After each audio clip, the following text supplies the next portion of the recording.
નમસ્કાર, સંવિધાન કેરિયર એકેડમીમાં આપનું સ્વાગત છે. હું છું ભાર્ગવ. આજે જોઈશું આપણે આજના અગત્યના કરંટ અફેર્સ. તો ચાલો શરૂઆત કરીએ. આજના કરંટ અફેર્સમાં સૌથી પહેલાં છે ડિજિટલ ન્યૂઝ રિપોર્ટ 2024, બરાબર છે. તો રોઇટર્સ ઇન્સ્ટિટ્યૂટ દ્વારા આ જે રિપોર્ટ છે પ્રકાશિત કરવામાં આવે છે. તો એક બાબત એ થઈ જાય કે કોના દ્વારા પ્રકાશિત કરવામાં આવે છે, તો રોઇટર્સ ઇન્સ્ટિટ્યૂટ, બરાબર છે. આ સિવાય આ રિપોર્ટ અત્યારે ચર્ચામાં શા માટે છે, બરાબર છે? કારણ કે એની અંદર ભારતનું એક ન્યૂઝ છે, તો એના વિશે કહેવામાં આવ્યું છે, બરાબર. તો ભારતમાં સૌથી ભરોસાપાત્ર જો કોઈ સમાચાર બ્રાન્ડ છે તો એ છે આકાશવાણી, બરાબર છે. તમે જોયું હશે, એક તો એર ઇન્ડિયા જે છે એના દ્વારા 2 સમાચાર માટે અને 2 ચેનલો જે છે એ પ્રકાશિત કરવામાં આવે છે, બરાબર. એક છે આકાશવાણી અને બીજું છે દૂરદર્શન, બરાબર, કે જે આ બંને આના હેઠળ છે, બરાબર. તો સૌથી ભરોસાપાત્ર જે સમાચાર બ્રાન્ડ છે ભારતની અંદર તો એ છે આકાશવાણી, બરાબર. તો આપણે એટલું યાદ રાખીશું કોના દ્વારા પ્રકાશિત કરવામાં આવ્યું, રિપોર્ટનું નામ શું છે અને કોણ જે છે કે કયું ભરોસાપાત્ર છે, બરાબર. તો એ છે આકાશવાણી. ચલો, આના ઉપરથી આપણે બીજા એક કરંટ અફેર્સ લઈ લઈએ કે જે આગળ આપણે જોયા હતા, ગયા મહિને જોયા હતા, કે કૃષ અને ભૂમિ. કારણ કે આ જે છે એ ડીડી વિશે છે, મતલબ કે દૂરદર્શન વિશે છે. તો કૃષ અને ભૂમિ શું છે, તો એ એઆઈ એન્કર છે, બરાબર છે. તો ડીડી કિસાન જે ચેનલ છે એમાંથી હવે જે એઆઈ આધારિત એન્કર છે તો એ મૂકવામાં આવે છે. આઈ થિંક મે મહિનામાં જે છે તો આ લોકોને લોન્ચ કરવામાં આવેલા, અને નામ છે એમનું એઆઈ એન્કરનું કૃષ નામ છે અને ભૂમિ છે, બરાબર. બંને અલગ અલગ એઆઈ એન્કરો છે. અને કઈ ચેનલ ઉપર પ્રકાશિત કરવામાં આવશે, તો ડીડી કિસાન ચેનલ પર, બરાબર છે. ચલો નેક્સ્ટ જોઈએ. નેક્સ્ટ છે આસમી વિશે. અસ્મી પણ કહી શકાય, આસમી પણ અમુક લોકો બોલતા હોય છે, બરાબર. આપણા માટે ઇમ્પોર્ટન્ટ એટલું છે કે એ છે શું, બરાબર. તો આ જે છે એને ડિઝાઇન કરવામાં આવે છે DRDO દ્વારા, બરાબર છે. આ સિવાય જો એમ પૂછવામાં આવે કે શું છે, તો એક ગન છે. કેવી ગન છે, તો સબમશીન ગન છે. અને આ ભારતની પ્રથમ સબમશીન ગન છે કે જે ટોટલી જે મેક ઇન ઇન્ડિયા પ્રોજેક્ટ દ્વારા બનાવવામાં આવે છે, બરાબર છે. મતલબ કે ટોટલી આપણી આત્મનિર્ભર છે, બરાબર. આપણા ભારતમાં જ આખી બનાવટ કરવામાં આવી છે, બરાબર. ચલો, નામ છે સબમશીન ગન અને એનું નામ છે અસ્મી અથવા તો આસમી, બરાબર. ચર્ચામાં શા માટે છે, તો ભારતીય સેના છે એના દ્વારા 550 જેટલી જે આસમી ગનો છે તો એનો સમાવેશ કરવામાં આવ્યો છે, બરાબર. તો એના માટે ચર્ચામાં છે. ચલો, અહીંયા વાત કરીએ આપણે DRDOની, કારણ કે DRDO અહીંયા આવ્યું ચર્ચામાં. તો DRDO વિશે જાણીએ તો એની સ્થાપના થઈ હતી 1958ના રોજ, બરાબર છે. એનું વડું મથક છે નવી દિલ્હી, બરાબર છે. આ સિવાય વર્તમાનમાં જો એના અધ્યક્ષ પૂછવામાં આવે તો એ છે ડૉક્ટર સમીર કામત, બરાબર છે. તો આટલી બાબત ધ્યાન રાખજો, બરાબર છે. આ સિવાય ડિફેન્સને લગતા જે ઇક્વિપમેન્ટ્સ છે અને જે બીજું બધું છે તો એ લોન્ચ કરતું રહે છે, બરાબર. આટલી એની બેઝિક માહિતી યાદ રાખજો. ચલો નેક્સ્ટ જોઈએ.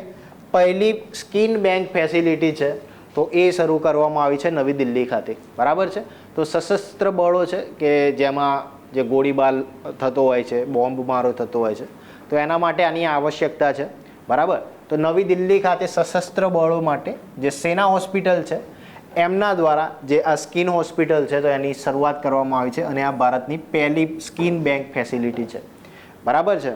આ એક ફેસિલિટી છે. ચલો નેક્સ્ટ જોઈએ. ઈ ફ્લો મોનિટરિંગ સિસ્ટમ, બરાબર છે. તો આ જે સિસ્ટમ છે એ વિકસિત કરવામાં આવી છે જળ શક્તિ મંત્રાલય દ્વારા, બરાબર છે. અને વર્તમાનમાં આપણે જે વિડીયો બનાવ્યો હતો મોદી 3.0, બરાબર છે, તો એની અંદર આખું આપણે કેન્દ્રીય મંત્રીમંડળ જોયું હતું. તો તેના પરથી જે જળ શક્તિ મંત્રાલય છે તેના કેન્દ્રીય મંત્રી બન્યા છે કોણ, તો એ છે CR પાટીલ, બરાબર છે મહારાષ્ટ્રના, પણ ગુજરાતની જે લોકસભા છે ત્યાંથી ચૂંટાઈ આવે છે, બરાબર. તો નામ ખાસ ધ્યાન રાખજો. અત્યાર સુધી ગુજરાતમાં ઘણા પ્રચલિત હતા, બરાબર છે. અત્યારે હવે કેન્દ્રમાં ગયા છે. ચલો, ઈ ફ્લો મોનિટરિંગ સિસ્ટમ છે તો એનો ઉદ્દેશ્ય શું છે, તો જે આ નદીઓ છે તો એની ગુણવત્તા છે તો એની દેખરેખ રાખશે જે આ સિસ્ટમ છે તે, બરાબર. કે કઈ નદી છે એની ગુણવત્તા ઘટી છે, એની ક્ષારતાનું પ્રમાણ કેટલું છે, બરાબર છે, અથવા તો કેટલું પોલ્યુશન થઈ રહ્યું છે, તો એની જે ગુણવત્તા છે તો એને કોન્સ્ટન્ટ રાખવા માટેનું આ કાર્ય કરશે, બરાબર છે. ચાલો નેક્સ્ટ જોઈએ. નામ ખાસ યાદ રાખજો, ઈ ફ્લો મોનિટરિંગ સિસ્ટમ છે.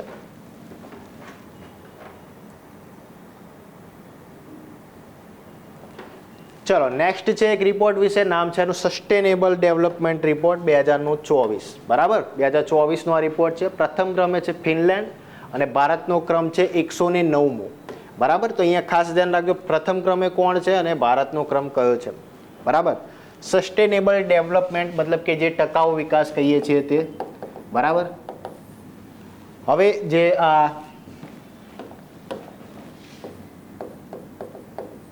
ટકાઉ વિકાસની વાત કરીએ છીએ તે, બરાબર. હવે આ જે રિપોર્ટ છે એ શેના આધાર ઉપર બનાવવામાં આવ્યો છે, તો જે આપણે જોયું હતું કે યુએનડીપી છે એના દ્વારા 2030 સુધીમાં અમુક લક્ષ્યો પૂરા પાડવાના કીધા હતા, બરાબર છે, કે એને કહીએ છીએ આપણે સસ્ટેનેબલ ડેવલપમેન્ટ ગોલ. ટોટલ કેટલા ગોલ્સ છે, તો ટોટલ છે 17 જેટલા. ક્યાં સુધી અને પૂર્ણ કરવાના છે, તો એ છે 2030 સુધીમાં, બરાબર. ગોલ્સ કયા કયા છે કે ગરીબી નાબૂદી છે, બરાબર છે. ત્યારબાદ બાળકો છે એમને યોગ્ય રીતે ખોરાક પહોંચાડવાનો, બરાબર છે. સ્ત્રી પુરુષને સમાન ગણવા, તો આ બધા એમના ગોલ્સ છે, બરાબર. હેલ્થ કેર છે એનું ધ્યાન રાખવું, બરાબર છે. તો એ આખી બાબતો છે. ક્યાં સુધી પૂર્ણ કરવાના છે, તો 2030 સુધી. તો એના પ્રમાણે કયો દેશ છે એનું પરફોર્મન્સ કેવું છે, તો એના આધારે આ જે રિપોર્ટ છે બહાર પાડવામાં આવ્યો છે. ચલો કોના દ્વારા છે આ રિપોર્ટ, કોના દ્વારા બહાર પાડવામાં આવ્યો છે, તો UN sustainable development solutions network દ્વારા, બરાબર છે. યુનાઇટેડ નેશન્સની આ સંસ્થા છે એના દ્વારા બહાર પાડવામાં આવ્યો છે. ચલો અહીંયા એક રિપોર્ટની વાત કરીએ. હવે ગઈ વખત આપણે જે 2 રિપોર્ટ જોયા હતા એ એક વખત રિવાઇઝ કરી લઈએ. એમાંનો એક છે state of global air report 2024. કોના દ્વારા જે છે જાહેર કરવામાં આવ્યો છે, તો હેલ્થ ઇન્સ્ટિટ્યૂટ છે, બરાબર છે. હેલ્થ ઇફેક્ટ ઇન્સ્ટિટ્યૂટ એના દ્વારા કરવામાં આવ્યો છે. આ રિપોર્ટ શું કહે છે, તો આ રિપોર્ટ અનુસાર 2021માં જે ટોટલ 81 લાખ લોકો જે છે કે જે ખાલી જે હવાનું પ્રદૂષણ છે, એર પોલ્યુશન છે, એના લીધે મૃત્યુ પામ્યા હતા, બરાબર. તો ઘણો મોટો આંકડો કહી શકાય 2021માં કે 81 લાખ લોકો છે તો એમના મોત થયા હતા. અને આ જે મોત થયા છે એમાં સૌથી વધારે જે મોત થયા હતા તો એમાં ચીન પ્રથમ ક્રમે છે અને ભારત દેશ છે બીજા ક્રમે છે, બરાબર. ચીન પ્રથમ ક્રમે છે અને ભારત બીજા ક્રમે છે. ચીનમાં આશરે આ જે ટોટલ સંખ્યા છે એના 16% લોકો છે કે જેમની મોત થઈ હતી, જ્યારે ભારત છે એમાં 11% આસપાસ જે લોકો છે તેમની મોત થઈ હતી, બરાબર છે. તો ઘણી ગંભીર સમસ્યા કહી શકાય. આપણે ખાસ યાદ રાખીશું પહેલું કોણ છે, બીજું કોણ છે, બરાબર. અને એક આ ડેટા પણ યાદ રાખજો, પ્રિલિમ્સમાં નહીં પૂછાય પણ મેઇન્સમાં તમારે કામમાં આવશે. ચલો નેક્સ્ટ છે અંકટાડ વિશે, તો UNCTAD રિપોર્ટ છે જે આપણે જોયું હતું ગઈ વખતે, બરાબર છે. એક વખત રિવાઇઝ કરી લઈએ. તો આ રિપોર્ટ અનુસાર 2023 છે એમાં FDI પ્રાપ્ત કરનાર જે દેશો છે એમાં ભારતનો ક્રમ છે 15મો, બરાબર છે. FDI છે એનો મતલબ થશે ફોરેન ડાયરેક્ટ ઇન્વેસ્ટમેન્ટ, બરાબર છે. અને આ રિપોર્ટનું નામ શું છે, તો વર્લ્ડ ઇન્વેસ્ટમેન્ટ રિપોર્ટ, બરાબર. આની પહેલાં ભારતનો ક્રમ છે એ ઘણો સારો હતો 2022માં, બરાબર. કંઈક 10ની અંદર જ હતો, ટોપ 10માં જ હતો, પરંતુ અત્યારે જે છે એ વધી ગયો છે એનો ક્રમ, બરાબર. ચલો હવે બીજા જે 2024ના અગત્યના જે રિપોર્ટ્સ છે, જે ઇન્ડેક્સ છે, એક વખત રિવાઇઝ કરી લઈએ, બરાબર છે. પહેલું છે કરપ્શન પરસેપ્શન ઇન્ડેક્સ 2023, ભારતનો ક્રમ છે 93મો, ડેનમાર્ક પ્રથમ ક્રમે છે. ત્યારબાદ છે ટોમટોમ ટ્રાફિક ઇન્ડેક્સ, બરાબર છે. એમાં પ્રથમ ક્રમે છે લંડન અને ભારતનું જે એક શહેર છે કર્ણાટકમાં આવેલું બેંગલુરુ, કે જેનો ક્રમ છે 6ઠ્ઠા નંબરનો. ત્યારબાદ જોયું હતું આપણે લોકતંત્ર સૂચકાંક 2023, ભારતનો ક્રમ છે 41મો, નોર્વે પ્રથમ ક્રમે છે. ત્યારબાદ જોયું હતું ઇન્ટેલેક્ચ્યુઅલ પ્રોપર્ટી ઇન્ડેક્સ, ભારતનો ક્રમ છે 42મો, USA પ્રથમ ક્રમે છે, બરાબર. મતલબ કે વૈશ્વિક બૌદ્ધિક સંપદા સૂચકાંક 2024.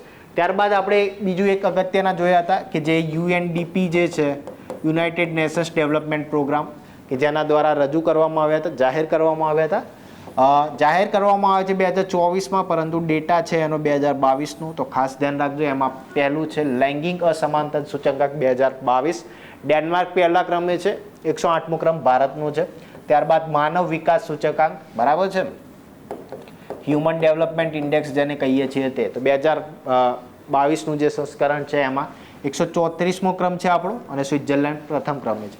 ત્યારબાદ જોયું હતું IQ એર ક્વોલિટી ઇન્ડેક્સ, બરાબર છે. એની અંદર આપણે જોયું હતું કે સૌથી પ્રદૂષિત દેશ પૂછાય, તો એમાં બાંગ્લાદેશ પ્રથમ ક્રમે છે, બીજા ક્રમે છે પાકિસ્તાન, ત્રીજા ક્રમે છે આપણો ભારત દેશ. ત્યારબાદ જો સૌથી પ્રદૂષિત રાજધાની પૂછાય તો એ છે દિલ્હી. આ સિવાય જો સૌથી પ્રદૂષિત શહેર પૂછવામાં આવે તો એ છે નેપાળનું કાઠમંડુ. અને આના સિવાય જો પૂછવામાં આવે કે સૌથી પ્રદૂષિત જો મહાનગર હોય, આ આખા વિશ્વની વાત છે, બરાબર, સૌથી પ્રદૂષિત મહાનગર હોય તો એ છે બિહારનું બેગુસરાય. બેગુસરાય અત્યાર સુધી લિસ્ટમાં નહોતું, પ્રથમ વખત આવ્યું છે અને એમાં પણ પહેલું આવ્યું છે. બરાબર, તો આટલા શહેરોના નામ યાદ રાખજો અને જે દેશ છે એના નામ યાદ રાખજો. બરાબર, ચાલો નેક્સ્ટ છે વર્લ્ડ હેપીનેસ રિપોર્ટ. એમાં ફિનલેન્ડ પ્રથમ ક્રમે છે, જ્યારે ભારતનો ક્રમ છે 126મો. અહીંયા હેપી છે, અહીંયા ફન છે, એ પ્રમાણે યાદ રાખજો. ચલો, ફોર્બ્સ ગ્લોબલ જે ગોલ્ડ રિઝર્વની આખી બાબત છે એમાં ભારતનો ક્રમ છે 9મો, જ્યારે યુએસએ પ્રથમ ક્રમે છે. ત્યારબાદ જોયું હતું બિઝનેસ એન્વાયરમેન્ટ રેન્કિંગ 2024, સિંગાપોર પ્રથમ ક્રમે છે, ભારતનો ક્રમ છે 51મો. ત્યારબાદ જોયું હતું ગ્લોબલ યુનિકોર્ન ઇન્ડેક્સ. યુનિકોર્નના જેટલા પણ ઇન્ડેક્સ આવે દરેકમાં ભારતનો ક્રમ 3જો છે અત્યાર સુધી જેટલા આવ્યા છે એમાં. બરાબર, અને એ દરેક રિપોર્ટમાં પહેલા ક્રમે યુએસએ છે, બીજા ક્રમે ચાઇના છે. ચલો નેક્સ્ટ જોયું હતું આપણે સાયબર ક્રાઇમ ઇન્ડેક્સ. રશિયા પહેલું છે, બીજું છે યુક્રેન અને ભારતનો ક્રમ છે 10મો. ચલો નેક્સ્ટ છે ગ્લોબલ જેન્ડર ગેપ ઇન્ડેક્સ 2024. એમાં આઇસલેન્ડ પ્રથમ ક્રમે છે, જ્યારે ભારતનો ક્રમ છે 129મો. ત્યારબાદ જોયું હતું ગ્લોબલ સિટીઝ ઇન્ડેક્સ. બરાબર, એની અંદર ન્યુયોર્ક પ્રથમ ક્રમે છે, જ્યારે આપણે યાદ રાખીશું દિલ્હીનો ક્રમ 2024નું છે, તો દિલ્હીનો ક્રમ છે 350મો. ત્યારબાદ જોયું હતું travel and tourism development index 2024. USA પ્રથમ ક્રમે છે, જ્યારે ભારતનો ક્રમ છે 39મો. ત્યારબાદ જોયું હતું ગ્લોબલ પીસ ઇન્ડેક્સ 2024, જેમાં આઇસલેન્ડ પ્રથમ ક્રમે છે, જ્યારે ભારતનો ક્રમ છે 116મો. અને ત્યારબાદ છેલ્લે આપણે જોયું હતું વૈશ્વિક ઉર્જા સંક્રમણ સૂચકાંક. એમાં ભારતનો ક્રમ છે 63મો અને સ્વીડન પ્રથમ ક્રમે છે. બરાબર, આની અંદર જે ઉર્જા સંક્રમણ સૂચકાંક છે 2023માં ભારતનો ક્રમ 67મો હતો. બરાબર, તો ક્રમમાં સુધારો થયો છે અને એ વખતે પણ સ્વીડન પ્રથમ ક્રમે જ હતું. બરાબર, 2023માં. ચલો નેક્સ્ટ જોઈએ. હવે નેક્સ્ટ છે કોલકાતા હાઈકોર્ટ વિશે. તો કોલકાતા હાઈકોર્ટ છે એમના દ્વારા એક નિર્દેશ કરવામાં આવ્યો છે. શેના માટે? તો જે પણ પબ્લિક રોજગારો છે, જે જાહેર રોજગારની જે આખી બાબત છે એની અંદર 1% જે અનામત છે એ આપવામાં આવશે. કોને? મતલબ કે એવું આપવામાં આવે એવો નિર્દેશ કરવામાં આવે છે. બરાબર, હવે એ કોને આપવામાં આવશે? તો જે ટ્રાન્સજેન્ડર્સ છે તે, ના મેલ ના ફિમેલ, જે ટ્રાન્સજેન્ડર છે તો તે લોકોને જે છે તો 1% જેટલું અનામત આપવામાં આવે. બરાબર, તો કોલકાતા દ્વારા સાર્વજનિક રોજગાર છે તો એમાં જે ટ્રાન્સજેન્ડર વ્યક્તિઓ છે એમના માટે 1% જેટલું આરક્ષણ આપવા માટે નિર્દેશ કરવામાં આવે છે. હવે જો તમને એમ પૂછવામાં આવે કે કયું એવું રાજ્ય છે કે જે આપી રહ્યું છે 1% આરક્ષણ આ જે ટ્રાન્સજેન્ડર વ્યક્તિઓ છે એમને, તો એ છે કર્ણાટક. બરાબર, કર્ણાટક 1% આરક્ષણ આપી રહ્યું છે. બરાબર, અને આ નિર્દેશ કરવામાં આવ્યો છે કોલકાતા હાઈકોર્ટ દ્વારા. બરાબર, ચલો નેક્સ્ટ છે એટોકો પોઈન્ટ રોક. બરાબર છે, આ એક પથ્થરનું નામ છે. બરાબર, ઘણો મોટો પથ્થર હતો, એમાંનો એક નાનો પથ્થર છે કે જે મળી આવે છે મંગળ ગ્રહમાંથી. બરાબર, શા માટે ચર્ચામાં છે? તો બીજા બધા પથ્થરો કરતાં આ કંઈક અલગ તરી આવ્યો છે. બરાબર, આથી જે નાસા છે તો એમના દ્વારા જે રિસર્ચ કરવામાં આવેલું મંગળ પર, તો એમાં આ મળી આવ્યો છે અને એનું નામ રાખવામાં આવ્યું છે એટોકો પોઈન્ટ પથ્થર. બરાબર છે, રોક. ચલો નેક્સ્ટ જોઈએ નવીનીકરણીય ઉર્જા જે મંત્રાલય છે એમના અનુસાર સૌથી વધારે જો પવન ઉર્જામાં જે સ્થાપિત કરનાર દેશ છે તો એ છે ગુજરાત. બરાબર, આની સિવાય જો તમને પૂછવામાં આવે કે સોલર એનર્જી પ્રમાણે, બરાબર, તો સોલર સેલ પ્રમાણે જો પૂછવામાં આવે તો એની અંદર છે રાજસ્થાન પ્રથમ ક્રમે, બીજા ક્રમે ગુજરાત છે. બરાબર, ચલો નેક્સ્ટ જોઈએ યુનેસ્કો સિટી ઓફ લિટરેચર. શું કહેવાય, ઘણું અગત્યનું છે. બરાબર, અહીંયા સાઈડમાં સ્ટાર કરી દો, તો આઈએમપી જેવું કંઈ હોય નહીં પણ પૂછાઈ શકે એમ છે. બરાબર, આ સિવાય અગત્યનું છે કારણ કે ભારત માટે એક ગૌરવની બાબત કહી શકાય. તો યુનેસ્કો દ્વારા જે સિટી ઓફ લિટરેચર છે, બરાબર, મતલબ કે સાહિત્યનું શહેર છે, તેમાં એક નામ પસંદગી કરવામાં આવી છે અને એ છે ભારતમાં આવેલું કેરળ. કેરળમાં આવેલું કોઝિકોડ જિલ્લો. બરાબર છે, કોઝિકોડ જિલ્લો છે તો એનું નામ આવ્યું છે. બરાબર, તો ભારત માટે ઘણી ગૌરવની બાબત કહી શકાય અને આ ખિતાબ મેળવનાર ભારતનું પ્રથમ શહેર બન્યું છે.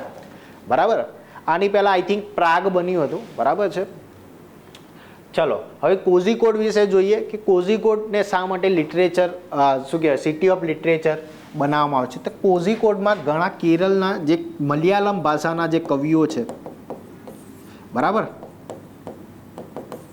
એમાંના જે ઘણા એવોર્ડ જીતી ગયેલા ઘણા ફેમસ જે કવિઓ છે તો એ બધા આવેલા છે આ કોઝિકોડ જિલ્લામાં. બરાબર, આથી એને આ આપવામાં આવ્યું છે. બરાબર, તો ખાસ ધ્યાન રાખજો. આ સિવાય કોઝિકોડ જિલ્લામાં જશો તો તમને સાહિત્ય ઘણું જોવા મળશે, બરાબર છે. બુક સ્ટોર્સ છે એ બધું ઘણું જોવા મળશે, બરાબર. એક આખું સાહિત્યનું જ વાતાવરણ તમને જોવા મળશે, બરાબર છે.